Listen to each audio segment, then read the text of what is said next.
India में आज की डेट में एक बहुत बड़ी प्रॉब्लम है।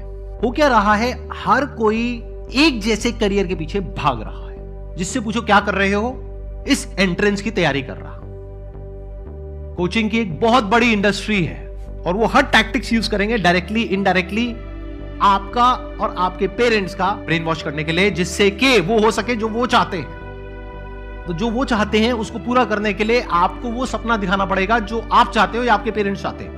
यानी ऐसे लोगों को हीरो बनाना पड़ेगा। तो बाकी की सोसाइटी का हाल क्या होगा, क्योंकि सीट्स लिमिटेड है। ध्यान से सुनना मैं क्या कहना चाह रहा हूं। हीरो ऐसे होने चाहिए जहां पर के सबके लिए अपॉर्चुनिटी हो, सीट्स लिमिटेड ना हो। मैं एक नई दुनिया का सपना देख रहा हूं और सिर्फ देख नहीं रहा हूं, उसको सच करने वाला आज उसकी शुरुआत हो रही है। वेलकम टू एसएससी मेडी जी। दोस्तों, अगर आप किसी भी गवर्नमेंट कॉम्पिटिटिव एग्जामिनेशन की तैयारी कर रहे हैं, चाहे वो एसएससी हो, बैंकिंग हो, रेलवे हो, यूपीएससी हो या कोई भी छोटी बड़ी परीक्षा हो, तो ये वीडियो आप सभी के लिए काफी ज्यादा इम्पोर्टेंट हो जाता है। इस वीडियो में संदीप महेश्वरी जी ने इस एजुकेशन की दुनिया और खास करके इस कॉम्पिटिटिव एग्जामिनेशन की दुनिया जहां पर सरकारी नौकरियों की बात की जा रही है, इसकी कड़वी सच्चाई को बयां किया है। इस एजुकेशन की दुनिया और खास करके सरकारी नौकरियों की जो दुनिया है, इसके बारे में संदीप महेश्वरी ने तो कहा ही है, लेकिन साथ ही साथ मैं अपने 5-6 सालों के एक्सपीरियंस को आपके साथ शेयर करूंगा, जिससे एसएससी, यूपीएससी, रेलवे, बैंकिंग और दुनिया भर की छोटी बड़ी परीक्षाओं का सपना देखने वाले स्टूडेंट्स के जो गोल्डन पीरियड होता है वो बर्बाद ना हो। संदीप महेश्वरी सर का वीडियो आगे प्ले होगा, लेकिन उसके पहले मैं अपना एक्सपीरियंस आपके साथ शेयर करता हूं। आप लोग किसी भी एग्जामिनेशन की तैयारी कर रहे हो, मान लीजिए कि आप एसएससी की तैयारी कर रहे हैं, चाहे वो सीजीएल हो, सीएचएसएल हो, एमटीएस हो या सीपीओ हो, तो आप बहुत सारे टीचरों के साथ पढ़ रहे होंगे। हो सकता है कि आप उनका पेड कोर्स लेकर पढ़ रहे हो सकता है कि आप यूट्यूब पर पढ़ रहे हो। लेकिन एक चीज आपने नोटिस की होगी कि आप जिस भी टीचर के पास पढ़ रहे हो, चाहे वो कितना भी बड़ा टीचर हो, किसी भी फील्ड का हो, कुछ एक टीचरों को छोड़कर मैक्सिमम 99% टीचर्स आपके सपनों को बेच रहे हैं। आज के जमाने में जो एक स्टूडेंट होता है 18, 19, 20, 21 साल का, वो इमोशनली इतना इंटेलिजेंट नहीं होता है। तो इमोशनली इंटेलिजेंट न होने के कारण ये आपके इमोशंस के साथ खेलते हैं। आपके सपने, आपके माँ बाप के सपने, आपकी गरीबी, आपका स्ट्रगल, आपकी लाइफ, इन सभी चीजों को कंबाइन करके ये सभी फर्जी मोटिवेशनल लाइनें बनाते हैं और उसको अलग अलग तरीके से इमोशनली आपके साथ प्रेजेंट करते हैं। आप सभी को पता है कि सीट्स लिमिटेड है गवर्नमेंट जॉब में, लेकिन ये लोग आपको ऐसे सपने दिखाएंगे कि अगर आपकी गवर्नमेंट जॉब नहीं लगी तो आपकी लाइफ बर्बाद हो जाएगी, आप जीवन में कुछ नहीं कर पाएंगे। और यही तरीका ये अपनाते हैं अपना पेड कोर्स भी बेचने के लिए। अभी हाल ही में एसएससी सीजीएल में टॉपर्स की खरीद और फरोख्त का मामला उठा था। तो मुद्दा ये नहीं है कि टॉपर्स किसने खरीदे या टॉपर्स किसके पास पढ़ा था या पढ़ी थी। मुद्दा ये था कि टॉपर्स के नाम पर आपका कैसे काटा जाए। यहाँ पर एक टॉपर को हीरो के रूप में प्रस्तुत किया जाता है। वो आपको बताएगा कि स्ट्रेटेजी कैसे बनाए, मैंने कहाँ पे पढ़ा था, किस तरह से पढ़ा था। भले उसको कई साल लगे हों एग्जामिनेशन को क्रैक करने में, लेकिन वो आके यही बोलेगा कि उसने फर्स्ट अटेम्प्ट में क्रैक किया है। आपने ये भी नोटिस किया होगा कि आजकल कई सारे टीचर्स का शॉर्ट्स वीडियो वायरल होता है, मोटिवेशनल स्पीच वायरल होती है। ये जितनी भी मोटिवेशनल स्पीच है, ये सबकी सब फर्जी है, आपका ब्रेन वॉश करने के लिए होती है, अपना बिजनेस चमकाने के लिए होती है, आपको बर्बाद करने के लिए होती है। यहाँ पर आपको फर्जी मोटिवेशनल स्पीच दी जाएगी और आपको कहा जाएगा कि अगर एक सीट भी है, अगर आपके पास एक सीट है तो उसको ये मानिए कि एक सीट पर आपका कब्जा होने वाला है। आप ये सोचिए कि अगर एक सीट आ जाएगी एग्जामिनेशन में तो वो सीट मेरी होगी। इस तरह की फर्जी मोटिवेशनल बातें आपको बताई जाती हैं जो कि बिल्कुल भी प्रैक्टिकल नहीं है। और ऐसे ही टीचर्स को स्टूडेंट आज के समय में भगवान बना के बैठा है। ऑनलाइन इंडस्ट्री में स्टूडेंट टीचर को भगवान मान लिया है। अब आप आगे का वीडियो देखिए। क्या हो अगर मैं अपने इस प्लेटफॉर्म पर उन सबको इनवाइट करूं, वो लोग जो कि अपने अपने बिजनेसेस कर रहे हैं अपने अपने तरीकों से, जिसके बारे में आप लोगों को कुछ नहीं पता है, वो लोग यहां पर आए और जहां पर डिटेल में सिर्फ दो चीजों के बारे में बात करी जाएगी। एक कि आज आप जिस भी लेवल पर हो उस लेवल तक कैसे पहुंचे, कहां से शुरू किया, यहां तक कैसे पहुंचे, उसको मैं बारीकी से समझूंगा, उनके माइंडसेट को और जो भी उन्होंने किया उसको, प्लस आप फ्यूचर में क्या करने वाले हो।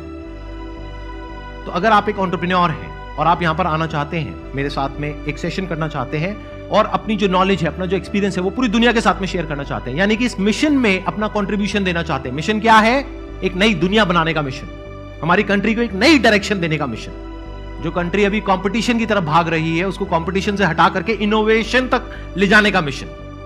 तो अगर आप इस मिशन में कंट्रीब्यूट करना चाहते हैं, यानी कि आप यहां पर आना चाहते हैं, तो यू आर मोस्ट वेलकम। आपको क्या करना है, हमको एक ईमेल भेजना है meet@sandeepmaheshwari.com पर। बस एक कंडीशन है छोटी सी, कि आपकी जो मंथली सेल्स है that should be minimum 10 lakh rupees, या फिर आपको $1 मिलियन की फंडिंग मिल गई हो। इन दोनों में से कोई एक भी क्राइटेरिया को आप मीट करते हैं तो आप एलिजिबल है यहां पर आने के लिए।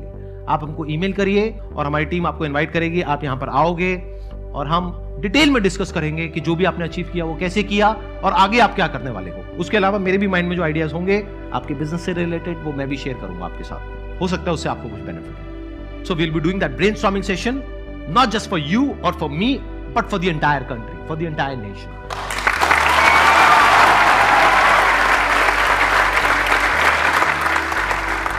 ये जो मीट वाले मेरे सेशंस हैं वो शुरू हुए थे यूट्यूबर्स से। अब धीरे धीरे आप देखोगे अब यहां पर बहुत सारे स्टार्टअप फाउंडर्स आएंगे। This is going to be an open invitation to all the startup founders. सोचो अगर आपको पता लग जाए कि वो इंसान 10 लाख रुपए महीने तक कैसे पहुंचा, तो ये इंफॉर्मेशन कितने काम की है आपके लिए? सिर्फ बोल रहे हो या देख पा रहे हो सच? क्योंकि इंफॉर्मेशन का ही सारा खेल है। अगर इंफॉर्मेशन आपको मिल जाती है तो आपका माइंडसेट खुल जाएगा, आपको समझ आएगा अच्छा मेरे ही जैसे बैकग्राउंड से निकल करके वो इंसान आया और देखो क्या कर गया, मैं क्यों नहीं कर सकता। अगर ऐसे हीरोज हो हमारी सोसाइटी में तब हम बनेंगे सुपर पावर। एंटरप्रेन्योरशिप में ऐसे भी लोग हैं जो महीने का 50,000 रुपए कमा रहे हैं, ऐसे भी हैं जो लाख रुपए कमा रहे हैं, ऐसे भी हैं जो 2 लाख कमा रहे हैं, 5 लाख कमा रहे हैं, 10 लाख कमा रहे हैं, 1 करोड़ कमा रहे हैं, 10 करोड़ कमा रहे हैं, 100 करोड़ कमा रहे हैं महीने का। मतलब अपर लिमिट कोई है ही नहीं, तो सीट्स लिमिटेड नहीं है, आप कहीं भी फिट हो सकते हो, अपॉर्चुनिटीज अनलिमिटेड है। यहाँ पर मैं एक बात और ऐड करना चाहूंगा।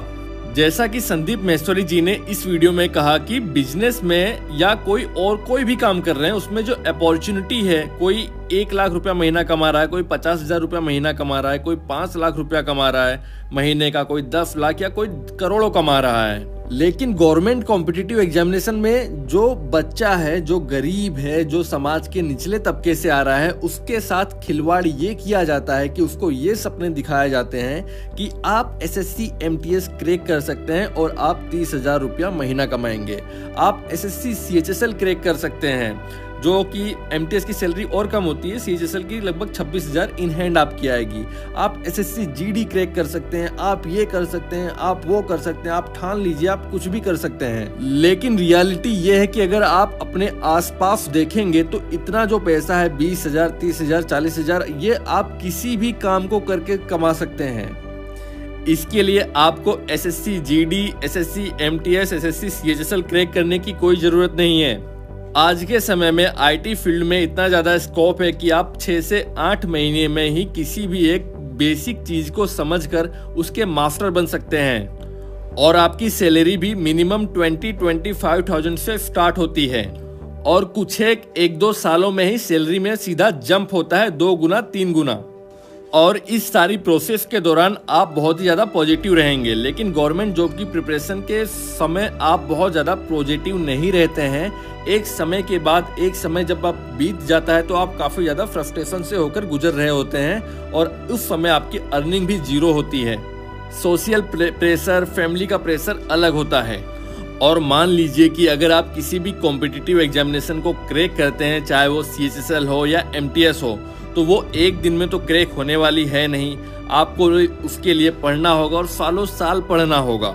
आपने अभी हाल ही में SSC MTS का कट ऑफ देखा होगा जो कि 90% से ज़्यादा गया है और इतना कट ऑफ कोई SSC MTS की तैयारी करके हासिल नहीं कर सकता। जिन लोगों ने CGL की तैयारी की और सालों से लगे हुए हैं, 4-5 साल जिनके बीत चुके हैं, फिर भी उनका क्रैक नहीं हुआ, वही लोग हैं जो MTS दे रहे हैं। और अगर आप डेटा देखेंगे तो आपको जानकारी होगी, जानकर ये हैरानी होगी कि उसमें से 90% इंजीनियर्स हैं जो MTS क्रैक कर रहे हैं। मैं कुछ ऐसे लोगों को जानता हूं जिनका इंजीनियरिंग करने के बाद अच्छा खासा प्लेसमेंट हुआ और उन्होंने ये ठाना कि वो सीजीएल की तैयारी करेंगे और आज उनके 4-5 साल बीत चुके हैं, ना ही उनका सीजीएल निकला और वो एमटीएस की जॉब लेकर बैठे हैं। जहां पर उनकी सैलरी है 30,000 के करीब, वही इससे ज़्यादा पैसा उनको प्लेसमेंट में 5 साल पहले मिल रहा था। आप दूसरा कोई भी काम करते हैं तो उस काम में होता क्या है कि आपके अंदर एक स्किल डेवलप होती है और आज का समय या आने वाला युग ये पूरा का पूरा स्किल युग है, स्किल की ही डिमांड की जाएगी।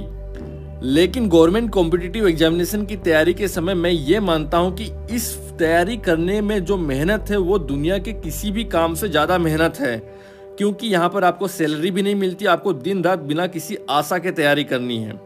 और इसके अलावा मेन प्रॉब्लम ये है कि आपके अंदर कोई स्किल डेवलप नहीं होती है। मान लीजिए कि किसी भी कारणवश आपका सिलेक्शन नहीं हुआ तो आपके अंदर कोई स्किल नहीं आएगी जिसके कारण वो आप उस स्किल का यूज करके कुछ कर सकें। बट प्रॉब्लम क्या है? फेलियर। तो फेलियर को मिटिगेट करने के लिए हम क्या करेंगे? नॉलेज। अगर सही नॉलेज मिल जाए तो फेलियर होने के चांसेस कम है। जैसे आप एक गाड़ी चला रहे हो, आपको पता ही नहीं है ब्रेक क्या है, गियर क्या है, तो there is a strong possibility कि एक्सीडेंट हो जाएगा, यानी वो बिजनेस फेल हो जाएगा। बट अगर आपको नॉलेज मिल जाए प्रॉपर, तो क्या एक नया इकोसिस्टम बिल्ड नहीं हो रहा है? देख पा रहे हो इस स्ट्रक्चर को कि अगले 5 साल बाद क्या होगा? मतलब एटलीस्ट एक नई दुनिया के लिए रास्ता खुल जाएगा जो अभी नहीं खुला हुआ है, अभी बंद है। चॉइस फिर भी आपके पास में है कि आपको इधर चलना है या उधर चलना है। 90% लोग उधर ही चलेंगे, 10% इधर चलेंगे, at least for the next 5 years। 5 साल बाद वो बदलेगा, फिर 80-20 होगा। जैसे जैसे हमारी सोसाइटी में जिनको हीरो बनाया जाता है वो बदलेंगे। आप ही में से किसी की फ्रंट पेज पे फोटोग्राफ आ रही होगी, देखो ये फीमेल, इसने ये शुरुआत करी थी 3 साल पहले और आज देखो एक यूनिकॉर्न कंपनी खड़ी कर दी।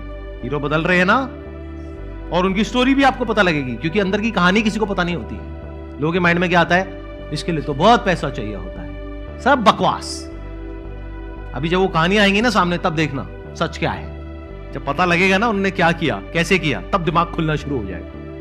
फिर आप में से कुछ लोग 2-3 साल बाद यहां पर आएंगे, तब मेजर चेंज आएगा, तब आएगा मजा। जैसे अभी यहां पर कुछ लोग बैठे हैं, मैं अज्यूम करता हूं 99% लोग यहां पर नहीं आएंगे, लेकिन 1% हो सकता है कोई आप में से यहां पर बैठा होगा या बैठी होगी आने वाले 1 या 2 साल बाद। यह माइंडसेट होना चाहिए, और वो जो कर पाए वो हीरो होना चाहिए। And we will create this future. मैं, आप, हम लोग मिल करके, जो भी मुझे अभी वीडियो में देख रहे हैं या आप लोग यहां पर बैठे हो, हम सब मिल करके एक नई दुनिया बनाएंगे। बनने में टाइम लगेगा, क्योंकि ये जो पुरानी दुनिया है इसको बनने में बहुत टाइम लगा है। अंग्रेजों के जमाने से बनी है, तो वक्त लगेगा बदलने में।